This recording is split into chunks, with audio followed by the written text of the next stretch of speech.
Olá, pessoal, tudo bem? Vamos dar início aqui à correção da atividade que vocês fizeram essa semana, tá? Estou procurando o meu óculos, não sei onde enfiei, mas vai sem ele mesmo. Muito bem, então, acho que já está aparecendo aí para vocês o compartilhamento da tela. Já está. Então, muito bem. Falando sobre gases, então, na primeira questão, nós tínhamos um gráfico. No gráfico, vocês tinham, então, que analisar as transformações que estavam acontecendo com o gás, identificar que tipo de transformação que está acontecendo e em qual momento. Nesse gráfico, a gente observa que são 4 momentos, então, do momento 1 para o momento 2, do 2 para o 3, né? Do 1 para o 2, do 2 para o 3, do 3 para o 4. Então, estão observando o gráfico, estão mostrando as transformações sofridas por um gás ideal, quando se varia a temperatura e pressão ou volume. A partir dessas informações, pode-se afirmar que o gás evolui. Então, aqui era só vocês observarem. Lembrando que, quando a gente tem esse perfil aqui de gráfico, né, que é essas duas curvas que nós temos uma isoterma, que é uma transformação isotérmica, quando a temperatura é constante, ok? Mas aqui era para analisar. Era só, basicamente, ler as informações, né, das alternativas. Mas o que a gente vê? Que do 1 para o 2, a gente tem uma isoterma, né? Então, aqui no ponto 1, eu tenho pressão 1 e volume 1. No ponto 2, eu tenho pressão 3 e volume 2. Então, mudou. Se mudou pressão e volume, é porque a temperatura ficou constante. Do 2 para o 3, olha só. A pressão muda, vai de 3 para o 2, mas o volume fica constante. Então, nesse espaço aqui, ó, eu tenho volume constante, ok? Do 2 para o 3. Do 3 para o 4, deixa eu mudar a corzinha aqui. Do 3 por 4, olha só o que eu tenho. Pressão constante, a pressão não modifica. Então, quando vai do momento 3 para o momento 4, se mantém constante a pressão 2. Então, do 3 para o 4, a pressão é constante. E daí, do 1 para o 2, né, a gente tem isoterma de novo. Então, dentre as opções aqui, isobárico do 3 para o 4 e isobárico, bar, né? Lembra da unidade de medida bar de pressão. Pressão constante. É o que a gente tem aqui, ó. Do 3 para o 4, então a alternativa A, tá? Isso aqui não tinha muito o que fazer, era mais analisar o gráfico, tá certo? Então, quem não fez o rascunho dessa também não tinha muito o que rascunhar, na verdade. Mas anotar, tá? Então, vamos para o próximo exercício. Então, aqui nós temos um gás que apresenta o comportamento ideal. Então, nós temos esse gás numa temperatura de 273 graus Celsius e uma pressão de 380 milímetros de mercúrio. E ele ocupa um volume de 292 ml. Qual volume o mesmo gás ocuparia na CNTP? Então, aqui eu tenho uma situação 1, então temperatura 1, pressão 1, volume 1. O que eu quero saber? Qual vai ser o volume ocupado por ele? Então, qual é o volume 2? Na CNTP, a gente sabe que a CNTP, a pressão é 1 atm, mas, como aqui a minha pressão 1, ela está em milímetros de mercúrio, a pressão 2 eu posso usar em milímetros de mercúrio também. Só transformar 1 atm em milímetros de mercúrio. 760 milímetros de mercúrio, ou transformar 380 em atm, tá? Aí vai de cada um, o resultado final vai dar no mesmo. E a temperatura 2, temperatura na CNTP é 0 graus. 0 graus Celsius. Lembrando que tenho que somar 273 para passar para Kelvin todas as temperaturas. E daí, 273 mais 273, 546. Muito bem. Aqui a gente tem uma situação de uma mesma massa de gás, mas eu não tenho nenhuma das grandezas estão ficando constantes. Então, eu vou usar a equação geral dos gases por completo, tá bom? Então, pressão 1 é 380, o volume 1, 292. Não tem problema estar em ml. A questão é que o meu volume 2, que eu for calcular, vai estar em ml também. Temperatura 1, 546. Vamos lá. Pressão 2, 760. Volume 2 é o que eu quero achar. Temperatura 2, 273. Muito bem, cheguei até aqui. O resto é matemática. Aí a calculadora ajuda a gente. Isso aqui está dividindo, passa para lá multiplicando. Isso está multiplicando, passa para cá dividindo. Então vai ficar volume 2 é igual 380 vezes 292 vezes 273 dividido por 546 vezes 760. Eu não sei se vocês sabem, mas lá na calculadora científica a gente tem parênteses. Então dá para digitar tudo isso de uma vez, dividido, e resolve o problema de uma vez só, 760. Igual. Então aqui nós chegamos num resultado do volume final igual a 73 ml. Ou, para quem quis passar essa informação para litros, ou porque transformou o volume 1 em litros, chegou em 0,073 litros. Veja bem, se eu não coloco a unidade de medida, não tem nenhum adivinho aqui. Eu tenho que saber qual foi a unidade de medida que você trabalhou, tá? Por mais que eu veja um número lá na sua resposta e eu saiba o que é aquilo, mas eu não estava dentro da sua cabeça para saber o que foi que você pensou. Então, foi pedido na questão para colocar lá na resposta, lá no Google Forms, o valor, a resposta e a unidade de medida, tá bom? Porque 73 por 73, 73 é o quê? Ou 0,073 é o quê? Eu não sei, tá? Então, para vocês se atentarem à importância das unidades de medida, não pode esquecer, ok? Então, é isso aí. Então, esse mesmo gás que estava nessas condições, quando eu passo ele para a CNTP, ele passa a ocupar um volume de 73 ml, ok? Era isso que tinha para ser feito nesse exercício 2. Próximo. Então, aqui nós temos, num recipiente de 12,5 ml de capacidade. Olha só, atenção, eu tenho um recipiente com essa capacidade, ponto. Então, já fico com a pulguinha ali atrás da orelha, que possivelmente eu vou ter uma transformação isovolumétrica aqui, tá? Então, num recipiente dessa capacidade, está contida certa amostra gasosa, cuja massa exercia uma pressão. Então, vamos lá, vamos anotar o volume. Ops, perdão.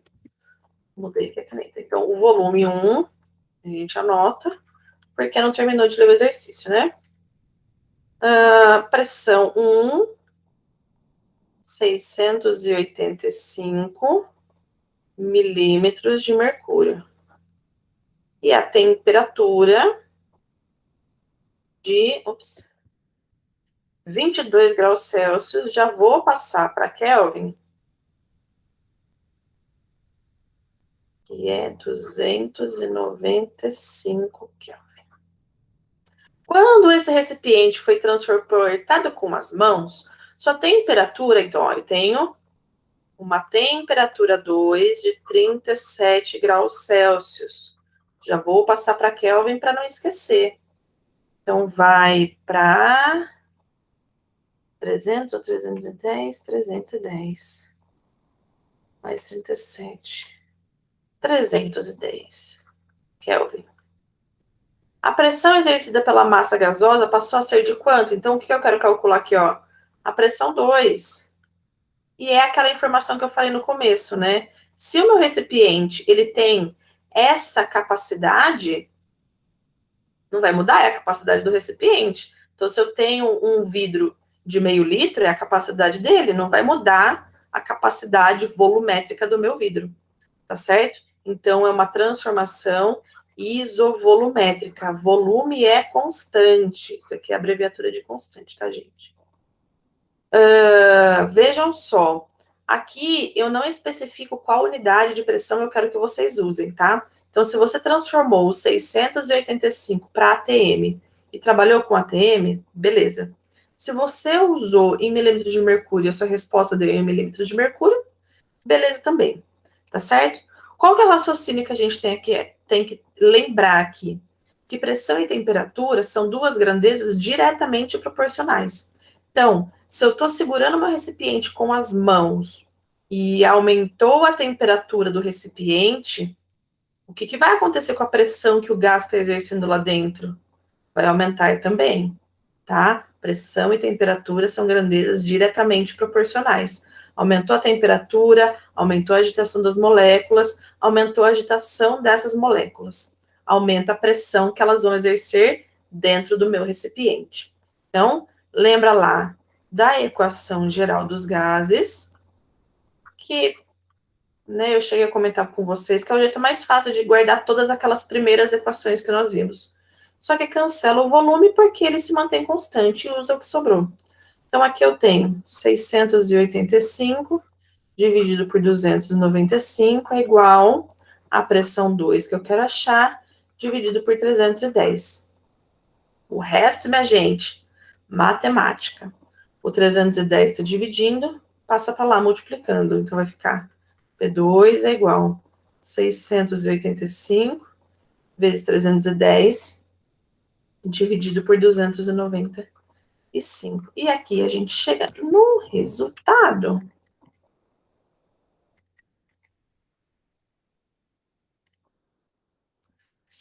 Aproximadamente. E ui, hein? Já falei para vocês diversas vezes. Isso aqui é milímetro de mercúrio. Cuidado com arredondamento, tá? Isso aqui vai dar 719,8305. Então, se você colocou 719,883, beleza. 720, tá, ok. 722, não, tá errado. 718, tá errado, tá? Então, assim, cuidado com arredondamentos. Até 720 até vai. Daqui, se eu quiser passar para ATM, era só fazer a regra de 3, que daí achava o valor em ATM. Não era necessário, tá? Mas teve gente que passou para ATM, que deu os dois resultados, mas eu considerei. Divide por 760. Que deu 0,947 ATM. Ou até 0,95 eu considerei, tá? Então, de novo, cuidado com arredondamentos, ok? E daí o raciocínio inicial, né? Pressão e temperatura. Vejam que a minha temperatura aumentou, foi de 295 para 310, e minha pressão foi de 685 para 719. Então, aumentou e aumentou, tá certinho. É legal fazer essa análise dos seus resultados, porque às vezes escorregou em alguma continha, alguma coisa ali, e o seu resultado final deu errado por besteira, mesmo você sabendo, e daí se você para, olha o que você conseguiu fazer e observa, né, a lógica da situação, você consegue corrigir e consertar o seu erro. Vamos para a próxima. Então, aqui, 30 gramas, ó, aqui eu estou falando de uma certa quantidade de... Ui, essa questão aqui deu problema, hein? De uma substância pura, ai, ai, ai, no estado gasoso. Vou até grifar aqui, ó, tudo de amarelo, tá? Então, vamos lá. Eu tenho uma massa da minha substância pura no estado gasoso, 30 gramas.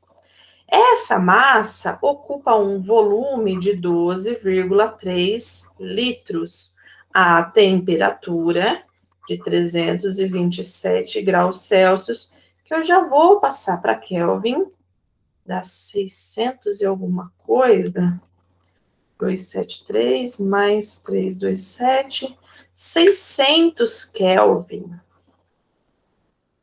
Muito bem, essa temperatura. Calcule a massa molecular dessa substância e...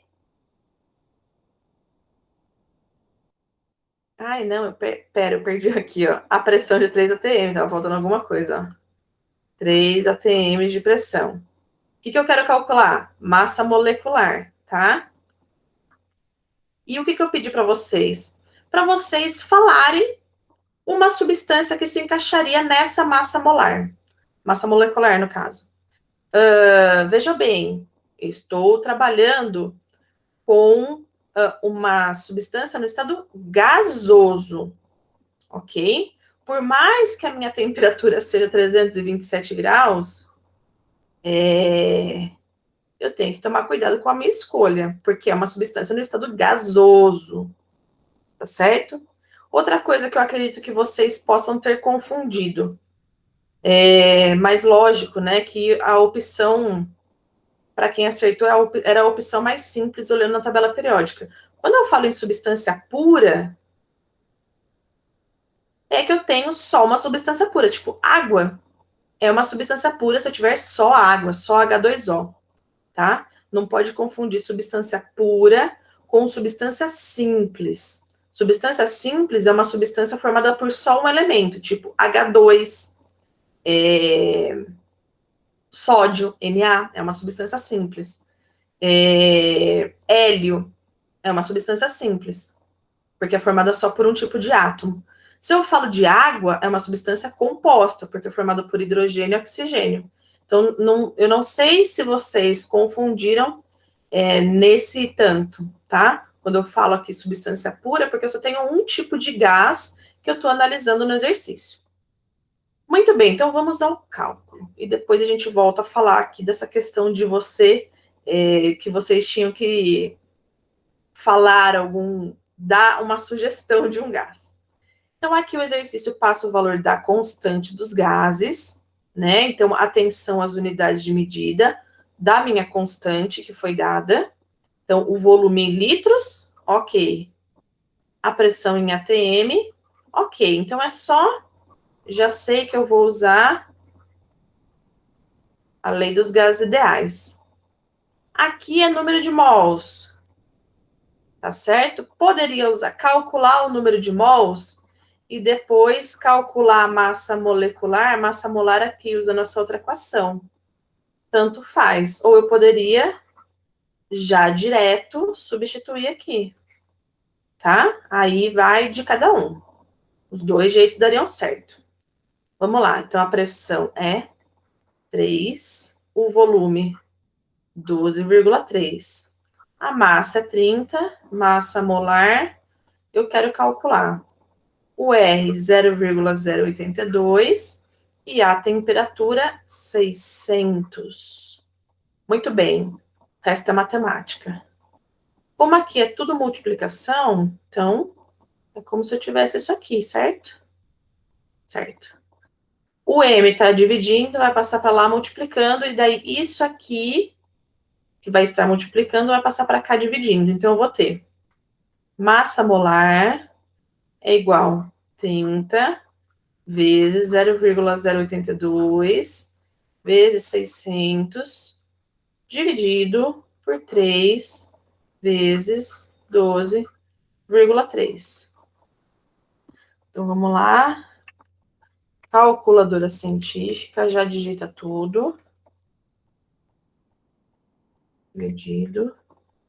3 vezes 12,3. E a gente chega no valor de 40. Olha só. 40, o quê?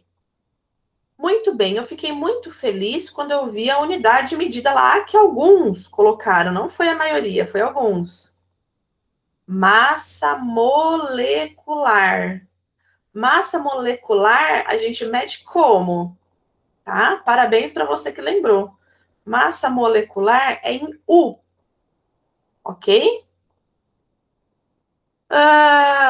Mas, quando a gente tem aqui a equação dos gases ideais, esse mão é de massa molar, que é gramas por mol. Mas lembra lá da explicação de mols, lá do comecinho, né? De, sei lá, abril, maio. O valor numérico é o mesmo, o que muda é a unidade de medida. Então, você calculou 40 gramas por mol, mas massa molecular é 40 US. Ah, professora, então se eu coloquei gramas por mol, tá errado? Não, eu dei. Quem colocou essa unidade ou essa aqui, eu considerei certo os dois, tá? Quem colocou só mol, tá errado, porque isso aqui que a gente está calculando não é mol, é massa molar, ok? Que mais? Muito bem, a parte de cálculo é essa. Então, a massa molar dessa substância pura é 40 gramas por mol. Qual que era a questão aqui? Então, você tinha que pensar numa substância gasosa que tivesse uma massa molar de 40 gramas por mol, ok? O que era mais fácil de fazer? Olhar na tabela periódica. E o que a gente tinha? Nós temos, dentre os gases nobres, o argônio, que tem massa molar igual a 39,9, aproximadamente, daí, né, ó, só tô 0,1, ok de arredondar, 40. Então, o argônio é um gás nobre. Logicamente, ele é um gás, está no estado gasoso. Então, poderia dar essa opção. Mas, eu entendo que vocês olharam lá o 40 e vocês foram pelo número inteiro. E eu vou colocar aqui, não... eu vou, porque foi a maioria colocou essa resposta, tá? Porque é o número que está lá gritando no seu olho, na sua frente, quando você olha a tabela periódica. O cálcio. Por que não pode ser o cálcio? Porque o cálcio é um metal. Será que a 327 graus Celsius o cálcio está no estado gasoso? Será? Vamos ver. Temperatura de ebulição do cálcio metálico, porque eu só estou falando do cálcio, só o cálcio é metal, ok? Então, lá, a temperatura de ebulição do cálcio é 1757 Kelvin. E aqui a gente está trabalhando com 600 Kelvin. Então, a 600 Kelvin, o cálcio, que é um metal, ele não vai estar no estado gasoso, tá? Então, se atentem a isso. Essa parte do exercício foi eu que quis colocar, não estava no exercício, eu pus extra para a gente não ficar simplesmente no calcula, põe o número, calcula e coisa na calculadora, tá bom? Para vocês pararem, pensar e tentar analisar. Não teve ninguém que chegou a uma outra substância que desse o valor de 40 gramas por mol, mas o mais fácil de achar ali, e sendo a resposta correta dentro da tabela periódica, seria o argônio, tá? Então, o cálcio não pode ser, porque ele é um metal. E o metal, ele vai ter temperatura de fusão e de ebulição bem mais alta, certo? Muito bem. É isso. Ok? Vamos para a última. Eu adoro essa questão da pipoca. Vamos lá. Então, o que esse exercício? Esse exercício, ele também foi adaptado, tá? Desde que eu usei ele... Usei ele o ano passado? Acho que eu usei ele no passado. Eu adoro essa questão. Ele é uma questão que envolve química e biologia. Então, ele tem item A e item B. Tá? É lógico que aqui pra gente, a gente só usa a parte da química. Eu não sei em biologia onde é que vocês estão com o Wellington. Mas ele fala das partes do milho e da pipoca e por que ela estoura, né? Então, a gente tem aqui, ó... aqui no milho... as duas regiões da pipoca, né? Que fala... regiões distintas. Eu tenho o amido, que vai ser usado como fonte de nutrientes para a planta. E aqui no B, a gente vai ter tecido vegetal que possui água. Então, quando a gente tem o milho e vai fazer pipoca, o que acontece? Eu aqueço o grão inteiro, mas essa água que está contida no tecido aqui nessa região do B, parte dessa água, vai se transformar em vapor. E este vapor, ele vai exercer uma pressão tão grande dentro dessa região que vai estourar e vai virar pipoca, que eu, pelo menos, adoro comer. Tá certo? Então, é essa a questão, né? O que vocês tinham que ter calculado?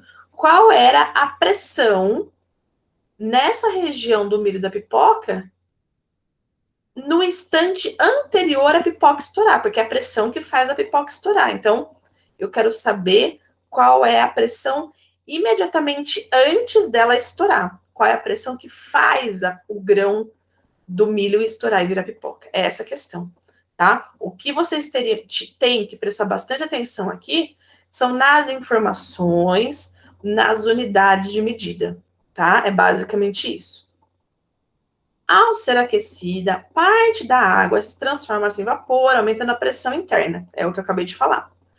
Quando a temperatura atinge 177 graus Celsius. Então, vamos lá. Já vou passar para Kelvin, para não esquecer. 177 mais 273. 450 Kelvin.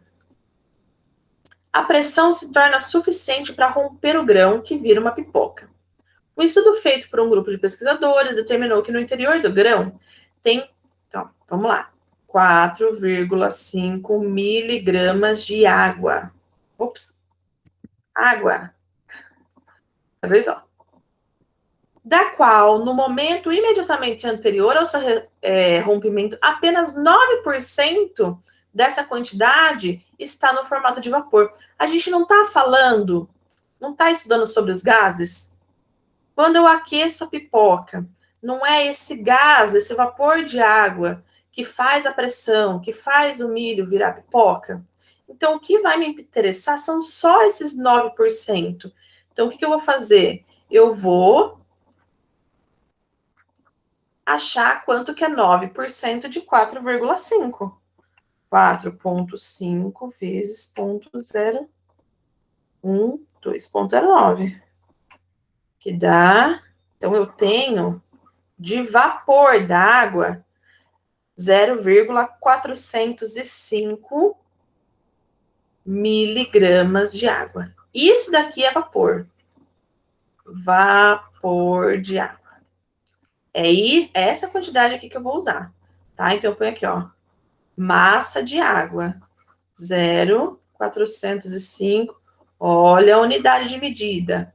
Miligramas. Aí eu tenho que passar miligramas para gramas. Lembra lá quando a gente estudou em mol isso, né? Se eu vou fazer aqui, ó, N é igual a M sobre mão, essa massa aqui tem que estar em gramas, porque a minha massa molar está em gramas por mol, tá? Então, o que eu faço aqui?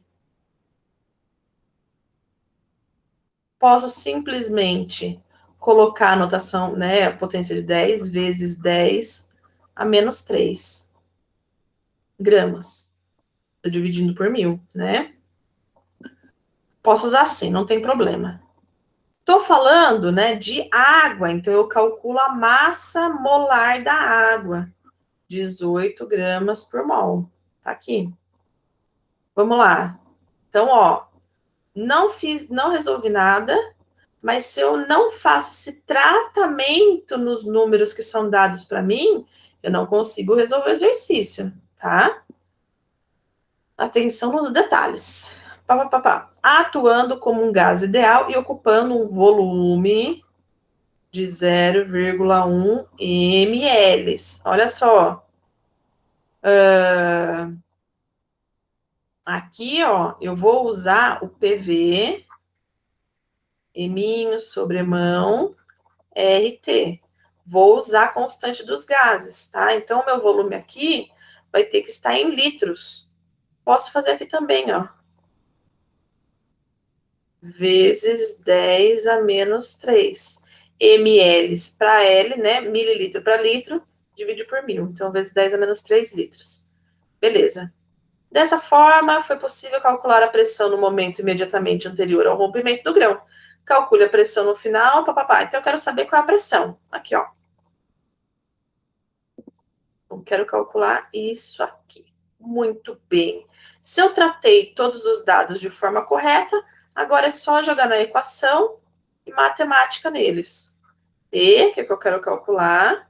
Volume 0,1 vezes 10 a menos 3 é igual 0,405 vezes 10 a menos 3 dividido por 18 vezes 0,082. A constante não foi dada agora, mas foi dada no outro exercício, vocês tinham, vezes 450. E agora é só calcular. Isso daqui está multiplicando, passa dividindo, então vai ficar menos 3 vezes 0,082 vezes 405. Que reta porca.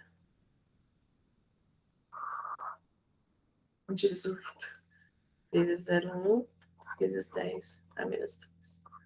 Vamos, não lembro o resultado, mas nem sempre é bom confiar na minha memória.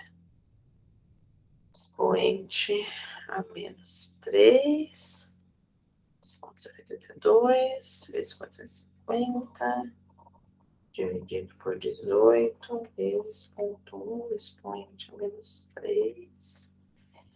Muito bem, aí nós temos aproximadamente 8,3 ATM.